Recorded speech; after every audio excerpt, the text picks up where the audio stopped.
Hi guys and welcome to the MK Dons vs Sunderland match review. Now, I feel absolutely sick to the back teeth with nerves after that game. 7 minutes added on, just over 7 minutes added on, and we've managed to just scrape through with an absolutely fantastic, and I mean fantastic, hard-fought win. Fair play to the lads, a 2-1 win. So we'll get into the match review. So we did start with Burge in goal. We had Winchester at right back. At left back we had the new lad Sirkin, who I think had a very decent game indeed, but we'll get into that later. We had Flanagan and we had Doyle as the centre-back partnership, and in the middle of midfield we had Dhannoo replacing Luke O'Nien, who apparently had an illness. He was alongside Evans in the middle. That was the pair there. Then on one side we had McGeady, on the other we had Gooch, and then we had Embleton sort of drifting and sort of floating as the number 10 really, behind none other than the Loch Ness Drogba. So getting into the game, and to be fair, for the opening 15-20 minutes, I think we actually looked really, really good. We were really pressing them without testing the keeper too much.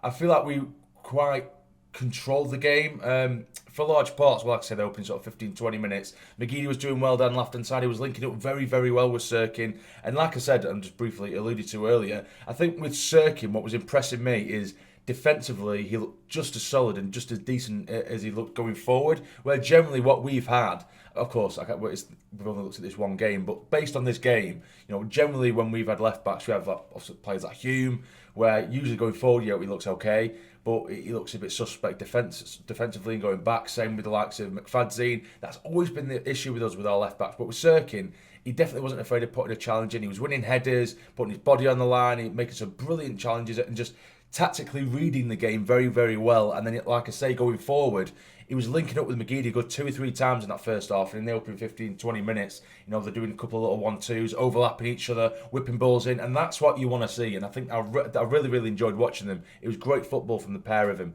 But eventually, the 15-20 minute period, that kind of phased out a little bit. And MK Don started to get into the game a little bit. And again, it wasn't a case of they were really testing Burge, but there were some really, really close opportunities. One time they got it down the left-hand side. I think it may have been Twine who whipped the ball. It was brilliant ball in, fizzed across goal. And it looked like it was going to be literally on the plate for my wife. So if it weren't for the long leg, the lanky leg of Tom Flanagan that managed to hook it away. Otherwise, it would have been easily 1-0 to MK Dons. Not long later, a ball was put across goal. Doyle has tried to head the ball away, but he's accidentally flicked it behind him. And their right winger, his name eludes me, he's free in the box at the back post. All he has to do is tap it in, and he's made a right mess of it. He scuffed it out for a throw-in.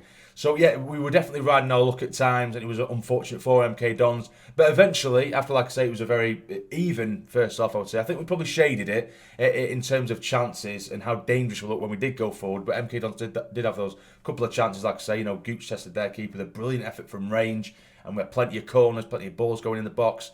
Stuart getting to a couple of headers that had gone over or wide. But it was that man himself, the one who now has the brilliant nickname of the Loch Ness Drogba. So McGeady got it on the left-hand side after some nice work from Embleton. He's fizzed it across goal. And there is Stuart to bundle it home for his second goal in as many games. And that's just before half-time. So going to half-time, 1-0 up, feeling brilliant. Second half comes along. I feel like what was really, really impressive was the press. At times, it was genuinely phenomenal. Some of the pressing game, you can see that it's been really drilled, this pressing game, into the lads, because you can see how they do it as a unit. It's almost like a triangle that they do. They have like Stuart being the sort of figurehead and the spear point of the press, and then just behind him you have Embleton and you have McGeady and Gooch, and they all squeeze as a unit. It's not just like one of them are sprinting to try and get the ball just aimlessly or like a headless chicken. They all move in and they press in, and it forces them to either hoof the ball out of play or they lose possession, and we're doing it time and time again. So like I say, that's how we kind of started off the second half. High tempo, but as it started to fizzle out. And when it starts to fizzle out, that's when I start to get worried, because MK Dons, they are a very good possession-based side. Although, like I say, they weren't really threatening us in terms of testing Burge, putting a lot of balls over the top. But in terms of possession, they were controlling it quite well.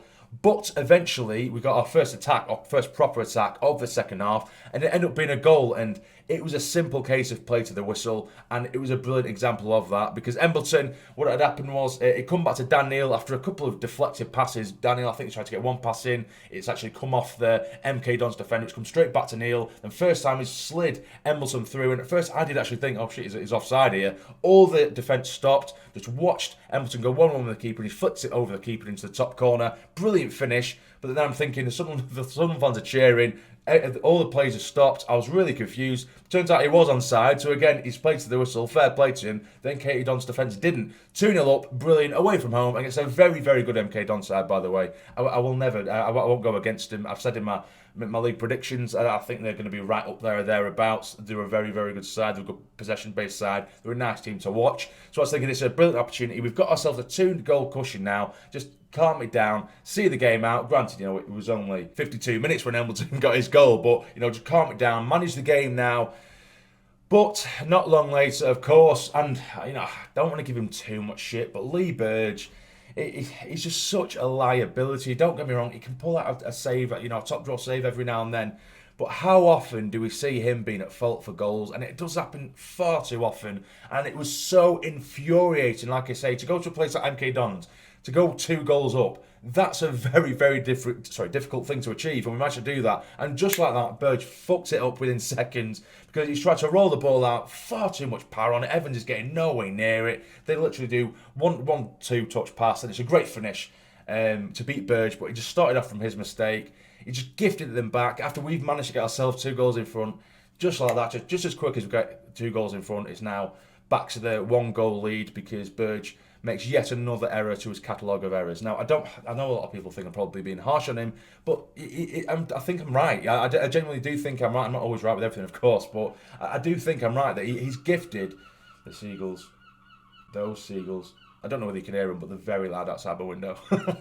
but even last season, I think he cost us so many points with so many stupid little errors, just like that. You need to be able to focus and concentrate throughout the game. I just don't think he has the ability to do that. I don't think he's an absolutely terrible goalkeeper. I don't. But he's such a liability, which was so frustrating. But either way, he did actually make a good couple of saves this afternoon and a good couple of claims with corners or crosses when he's under pressure. So, I will give him that. But at the same time, you're not going to be remembered for catching a couple of corners. You're going to be remembered for the stupid mistakes like that, which really shouldn't be happening at this level. But either way, so we continue going on through the game. And I think as soon as they got that goal to make it 2-1, then I feel like we just sat so deep, it deflated us.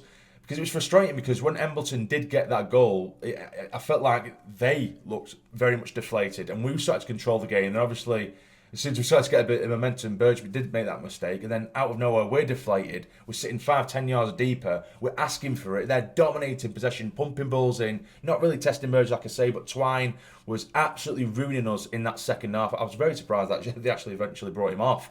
But, a couple of free kicks that had gone just wide or over the bar. He was really driving at our defence and asking questions. He was getting in behind. He was forcing a save or two.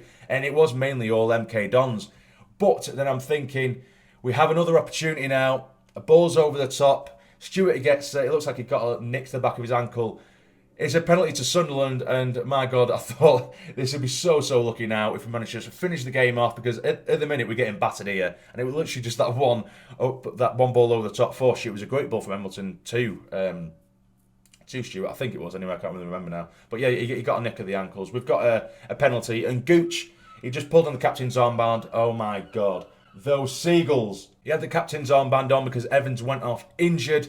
He takes the penalty. And I just knew it. I'm not just saying this, but I genuinely knew he was going to miss it. And the reason I say that is because he was so frustrated all afternoon from the first minute to the last, Gooch, because a lot of the time he was up against Jules, who's a big brick shithouse of a defender, and he was really, really struggling against him. And usually, Gooch, even when he can have, a frustrating game technically on the pitch, he does put himself about, and he's a very physical lad, but Jules was absolutely throwing him about like a rag doll, and fairly as well. And Gooch was really struggling to get past him and get around him because he is such a big frame, Jules, and he was getting frustrated.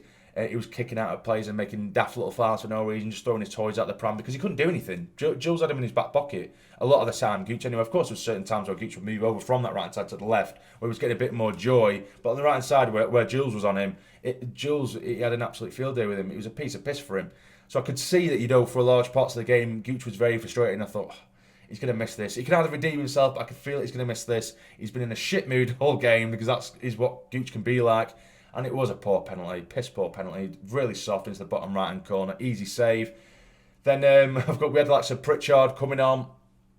Bailey Wright come on. In the end, it was an absolute shit show of a lineup that we had. We had O'Brien playing in midfield with Winchester. You had Gooch playing right back. Dan Neil going to left back again. It was an absolute mess of a team we had. And then the referee says there's 7 minutes added time. Where the hell he's got that from, I don't know. I know there was obviously substitutes and there was the injury of Evans, which it didn't look like a good one. I think it may have been a hamstring. Hopefully he's not out for too long, because I think that's where our calming presence came from. That was Corey Evans, but then it got a little bit frantic and scrappy when he went off. But so 7 minutes added on. I thought, holy shit. I thought, 3 or 4 minutes max, but 7 minutes, dear God. So it was backs against the wall. They're pumping ball after ball after ball in the box. Luckily, we deal with it. And yes, it finishes 2-1 to the lads. It's another brilliant win on the road against a very, very, very solid MK Dons side. It's a brilliant win. A brilliant 3 points. 6 points from 6 in the league. I'll take it every day of the week. Absolutely every day of the week. Brilliant result. There was actually a chance as well for Pritchard, who I thought looked relatively lively, or, to be fair to him, when he did come on, it was pretty much all hands on deck, backs against the wall when he did come on. But there was a ball over the top, a ball towards Stewart, and he brilliantly flicked it on, and it was literally perfectly over the shoulder of Pritchard. He's hit it on the half volley, and he smashed it into the side netting, when really he probably should have done a little bit better there. There was a chance for Ross Stewart as well on the counter-attack towards the back end of the game, and he's fizzed it just wide of goal. So it's not like, whilst it was all hands on deck and all backs against the wall, it's not like we weren't making chances. We were making the occasional counter-attacking chance, but there was huge portions of defending that had to be done. And we're going to have to do that at times. We're going to have to really stick together as a unit. Fans getting behind the club, or getting behind the team, should I say. And really work for the victory. And that is what we've done today. So we do get the 3 points. A brilliant, brilliant game. A really difficult one, but we get away with 3 points. So off the topic as well, of course, yesterday I was tied up. I was a little bit busy, so I couldn't make a video. But we have made another signing. Alves, the centre-back from West Ham. Young lad, Danish lad. He did play for, is it Silkeborg? I can't remember. In the Danish league, where I think he won the second division there. Something like that, either way. But he does play for the Denmark under-21s or under-23s. He's been a regular there. But he's played plenty of senior football in Denmark. And I'm not going to sit and pretend I know massive amounts about him. But West Ham fans, particularly on social media, on Twitter, they've said that he's had a fantastic pre-season, and they actually thought that there was a chance he would be starting for West Ham in the Premier League, because he's had a very, very promising pre-season for the Hammers. So again, it just shows the calibre of players we're going for. It's another standard. Do you know what I mean? I mean, like I keep referring to us. Just a few weeks ago, we were getting really upset because the likes of Ipswich were making a shit ton of signings, and I'm not going to say they were bad signings for Ipswich, but they were definitely sort of higher quality League One players, and we seem to be going for these really promising Premier League players. I'm not saying that we're obviously maybe at Premier League standard now, but to come from certain academies that we're getting these players from, the calibre we're going for, it's a different kettle of fish, and hopefully he does prove me right. I know we can play, apparently according to West Ham fans, this Alves, he can play right back as well, but they would advise against it. Apparently the little bits and pieces of the sitting play at right back, he hasn't looked great, but centre back, he looks really decent, strong, quick, good with his feet, and it looks like that's the kind of mould we're going for, because of course we like to play out from the back, and we need players to be able to play with their feet. Like we've seen with Doyle, who's been absolutely phenomenal, he's been excellent. So, and Sirkin as well, like I say, he's very good with his feet going forward, and it looks like all we need to do, for me, I think we just need to tweak up that back line, because once that's done, I think we have a very, very good chance of storming this league. Obviously, it's not going to be a piece of piss. It's not quite HMS piss the league just yet. But I do feel like that is the main thing. We need to tweak that defence up. Maybe another addition in the middle, potentially, just for cover, really. And maybe somewhere out on the wing, well, we definitely need a striker. That's to help out Ross Stewart. But at the minute, like I say, in the sort of the attacking areas, I'm very, very pleased with how we look, because we look so good at times with Embleton, Gooch, McGeady and Stewart. I think those together, they are such a good, attacking lineup. But either way, I've gone on quite a while now, 15 minutes. So so that'll be it, guys. What did you think of the game? If you did watch it, let me know in the comments down below. But if you did enjoy this video, please hit the like button for me. It'd be massively, massively appreciated. And subscribe to the channel if you're not already, to become a fully fledged member of the Sarny Army. But for now, you take care and stay jamming.